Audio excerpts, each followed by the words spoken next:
नमस्कार। अजय चतुर्वेदी। किस तरह से गठबंधन चले, कांग्रेस अपनी पार्टी देखे या गठबंधन घटक के दलों को देखे, बिहार की चर्चा करने जा रहा हूं मैं। आपको कल बताया था कि किस तरह से राहुल गांधी ने वहां एक ऐसी चाल चली जिससे न केवल सत्तारूढ़ दल यानी कि केंद्र सरकार में सत्तारूढ़ दल बीजेपी, आरएसएस, प्रधानमंत्री नरेंद्र मोदी और गृहमंत्री अमित शाह के पेशानी पर बल आ गया, बल्कि बिहार में जो गठबंधन है, पुराना गठबंधन, महागठबंधन आरजेडी के साथ यानी कि लालू यादव और उनके पुत्र तेजस्वी यादव, कांग्रेस ने बिहार का प्रभारी बदल दिया। वो जिम्मेदारी सौंप दी गई बाकायदे कृष्णा अल्लावरू को। कृष्णा अल्लावरू और राहुल गांधी के बेहद करीबी जेएनयू छात्र संघ के अध्यक्ष कन्हैया कुमार, इन दोनों के हाथों में राहुल बिहार की बागडोर सौंपना चाहते हैं और नेपथ्य से यानी कि पर्दे के पीछे से पप्पू यादव भी अपना खेल खेल रहे हैं। उन्हें भी गांधी परिवार का वरद हस्त प्राप्त है और ये दो जो नाम हैं, कन्हैया कुमार और पप्पू यादव, उनको लालू यादव और तेजस्वी यादव पचा नहीं पा रहे हैं। लालू यादव और तेजस्वी ने कभी भी कन्हैया कुमार को बिहार की राजनीति में उभरते हुए, पनपते हुए नहीं देखना चाहा। यही वजह थी जब वाम दल से कन्हैया कुमार बिहार में अपना चुनाव लड़ने के लिए गए तो लालू यादव ने गठबंधन के बावजूद उनका कोई समर्थन नहीं किया। पिछली बार तो लोकसभा में भी उन्हें बिहार से टिकट दिए जाने की चर्चा जोरों पर थी, लेकिन लालू यादव के आगे कांग्रेस की एक नहीं चली। उन्हें दिल्ली आना पड़ा, मनोज तिवारी के खिलाफ चुनाव लड़ना पड़ा। नतीजा, अभी तक वो कोई चुनाव जीत नहीं पाए हैं। लेकिन इस बार जिस तरह से साल के अंत में होने वाले विधानसभा चुनाव को लेकर के राहुल गांधी और उनकी टीम ने कन्हैया कुमार के ऊपर जो विश्वास जताया है, उन्हें जो बड़ी जिम्मेदारी देने की बात अभी कही तो नहीं है, लेकिन दिल दिमाग में बैठा चुके हैं लगभग कि अब की बार कन्हैया कुमार ने कल कृष्णा जी, जो कि वहां के प्रभारी हैं, उनके साथ एक प्रेस कॉन्फ्रेंस की। वो बाकायदे बिहार में उनको एक तरफ से नौकरी और पलायन के मुद्दे को उठाने के लिए, जन जन तक पहुंचाने के लिए, युवाओं को अपने साथ जोड़ने के लिए आगामी 16 मार्च से एक पदयात्रा शुरू की जानी थी चंपारण से पटना तक। वो चंपारण जहां उस माटी से जहां से कभी अंग्रेजों के खिलाफ महात्मा गांधी, राष्ट्रपिता बापू ने आंदोलन शुरू किया था। इसकी प्रेस कॉन्फ्रेंस हुई, लंबी चौड़ी बातचीत हुई, मीडिया के साथ बहुत कुछ खुलासा किया कन्हैया कुमार ने, कृष्णा लेकिन अभी 24 घंटे भी नहीं बीते थे, जैसा मैंने शुरू में बताया और कल के भी वीडियो में मैंने बताया था कि ये कन्हैया कुमार को पचाना लालू यादव और तेजस्वी यादव के लिए आसान नहीं होगा। और वही हुआ जिसका डर था। कल भी मैंने आपको बताया था कि बिहार प्रदेश अध्यक्ष कांग्रेस के अखिलेश प्रसाद सिंह वो आरजेडी के आदमी है। स्लीपर सेल केवल बीजेपी का नहीं है, घटक गठबंधन के घटक दलों का भी स्लीपर सेल काम कर रहा है कांग्रेस में। और कांग्रेस हाईकमान ने जिस तरफ से कन्हैया कुमार और कृष्णा जी को डोर सौंपी, उसके बाद से ही अखिलेश प्रसाद थोड़ा अनमनस्क हो गए। और जैसे ही ये घोषणा हुई, उन्हें ये नागवार लगा कि प्रभारी और कन्हैया कुमार मिल करके बिना उनकी रजामंदी के ये यात्रा निकाल कैसे सकते हैं।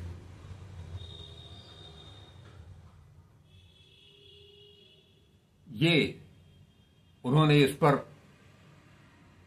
नाखुशी जाहिर की है कि उनसे यहां तक कह दिया कि उनसे कोई अनुमति नहीं ली गई, उन्हें सूचित तक नहीं किया गया।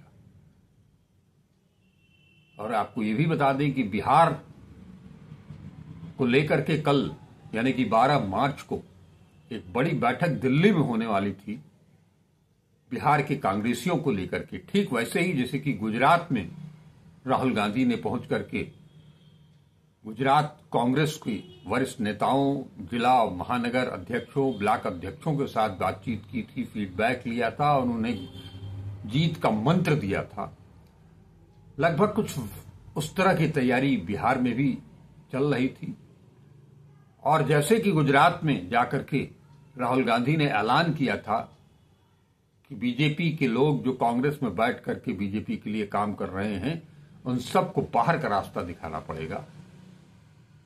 ऐसे ही जैसे वहां के लिए राहुल गांधी ने 30-40 लोगों की बात बताई थी, वैसे ही बिहार में 30-32 लोगों की लिस्ट तैयार हो गई थी। और ये लिस्ट जो तैयार हुई है उसको बाकायदे कृष्णा जी ने ही तैयार किया है। लेकिन प्रदेश कांग्रेस अध्यक्ष और आरजेडी नेता लालू प्रसाद यादव और तेजस्वी यादव ने मिल करके कल की बैठक को टाल दिया है। कल की बैठक में 16 मार्च से शुरू होने वाली कन्हैया कुमार की यात्रा, जो कि एनएसयूआई और यूथ कांग्रेस के सहयोग से वो यात्रा निकलनी है, इसकी मंजूरी भी मिलनी थी। इस पर चर्चा भी होनी थी कि कैसे कैसे क्या करना है। कदम मिनट टू मिनट का प्रोग्राम भी वहां फाइनल डिस्कस होना था, लेकिन वो बैठक टल गई। और बिहार में जो हंगामा मचा हुआ है, अब देखना यही है कि क्या वर्षों पुराना गठबंधन कन्हैया कुमार और पप्पू यादव और कृष्णा जी को, ये जो त्रिगुट बन रहा है, ये जो त्रिमूर्ति के जिम्मे कांग्रेस बिहार को सौंपने जा रही थी, जो मंसूबा बनाया था, उसे लेकर के भारतीय जनता पार्टी और एनडीए, जिसमें कि नीतीश कुमार भी हैं, उनसे कहीं ज्यादा लालू प्रसाद यादव और तेजस्वी यादव खफा हैं। वजह सीधी सी है, तेजस्वी यादव को कन्हैया कुमार एक प्रबल प्रतिद्वंदी के रूप में नजर आते हैं और लालू यादव को भी ये समझ में आ गया है कि कन्हैया कुमार अगर उभर गए तो क्या होगा तेजस्वी का। लिहाजा अभी कुछ समय है, इसके लिए गठबंधन को अगर कायम रखना है तो राहुल गांधी को कड़ी मेहनत करनी पड़ेगी और इस बार उन्हें ये समझाना पड़ेगा कि केवल गठबंधन से काम नहीं चलेगा। हम आपके साथ हैं, आपका सम्मान करते आए हैं और करते रहेंगे, लेकिन हमें भी तो अपने पांव पर खड़ा होने की जरूरत है। आपको ये भी बता दें कि कल जो 12 तारीख को बैठक होनी थी, उसमें गठबंधन के मसले पर कांग्रेस गठबंधन में कितनी सीट मांगेगी और कितनी सीटों से नीचे जाने का कोई सवाल नहीं उठता है, इस पर भी चर्चा होनी थी। हालांकि अभी भी प्रदेश प्रभारी की तरफ से जो संकेत मिले हैं, उसके अनुसार जैसे कि 2020 में 70 सीटों पर बिहार में कांग्रेस चुनाव लड़ी थी, लेकिन तब वो सफल नहीं हो पाई थी उस ढंग से। लेकिन इस बार भी 70 सीटों के नीचे जाने का कोई सवाल नहीं उठता है। इन 70 सीटों में कौन कौन सी सीट होगी, कितनी सीटें ऐसी होंगी जो कि यहां पूरे दमखम के साथ अगर चुनाव लड़ा जाए तो कांग्रेस को जीत दिखाई दे रही है, इस पर भी कुछ चर्चा होनी थी, लेकिन वो अब बैठक ही टाल दी गई है। और उधर बिहार में कन्हैया कुमार के इस ऐलान ने कि वो पदयात्रा करने जा रहे हैं,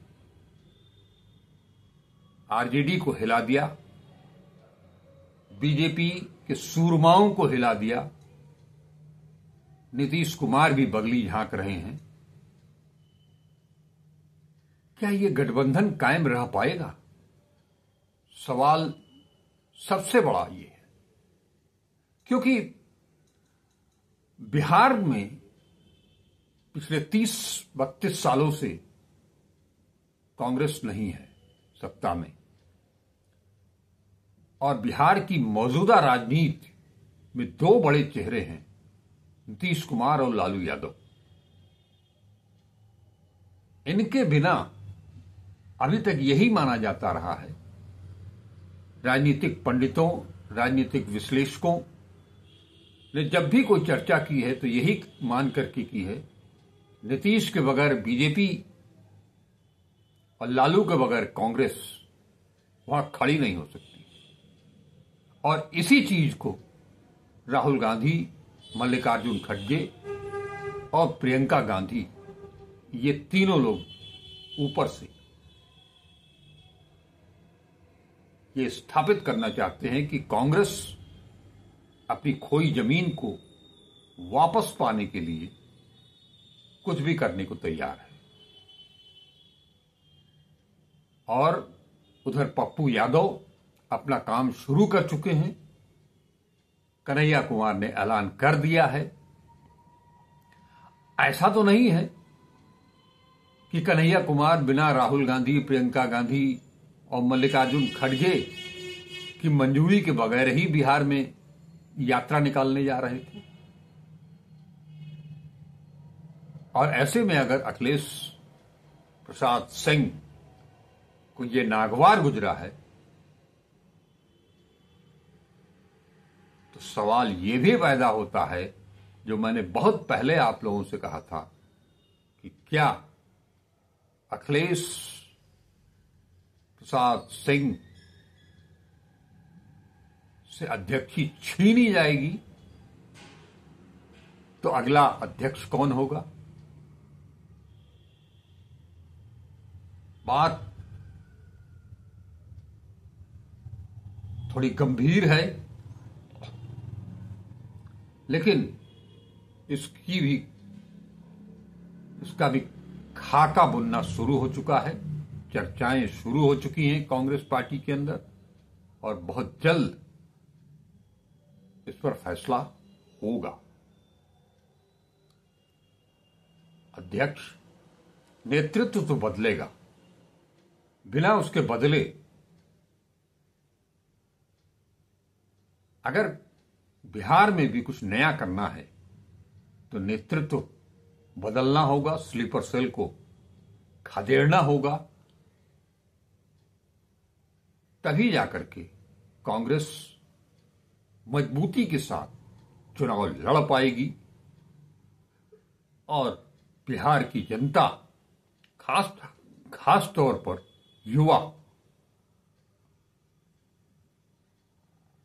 आलम आप सबको पता है कि बिहार का 90% युवा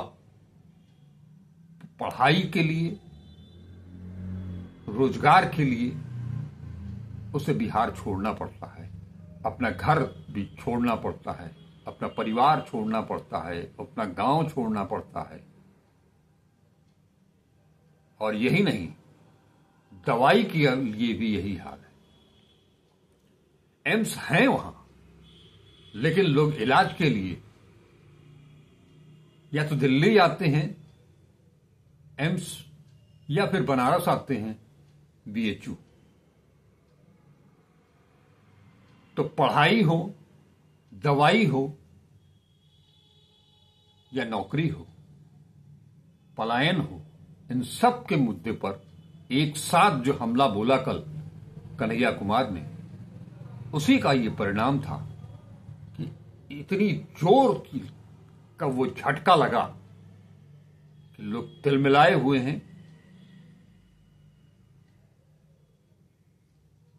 क्योंकि सबसे बड़ी चीज ये भी है कि कन्हैया कुमार के लिए भी एक चुनौती है। कन्हैया कुमार और बीजेपी के गिरिराज किशोर एक ही सजातीय हैं।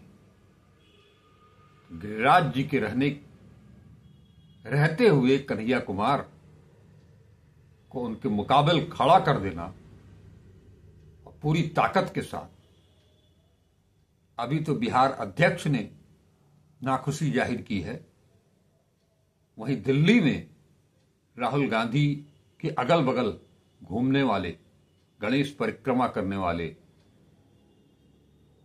वो जो स्लीपर सेल है, उसको भी नागवार गुजरा होगा। और वो भी कभी नहीं चाहेंगे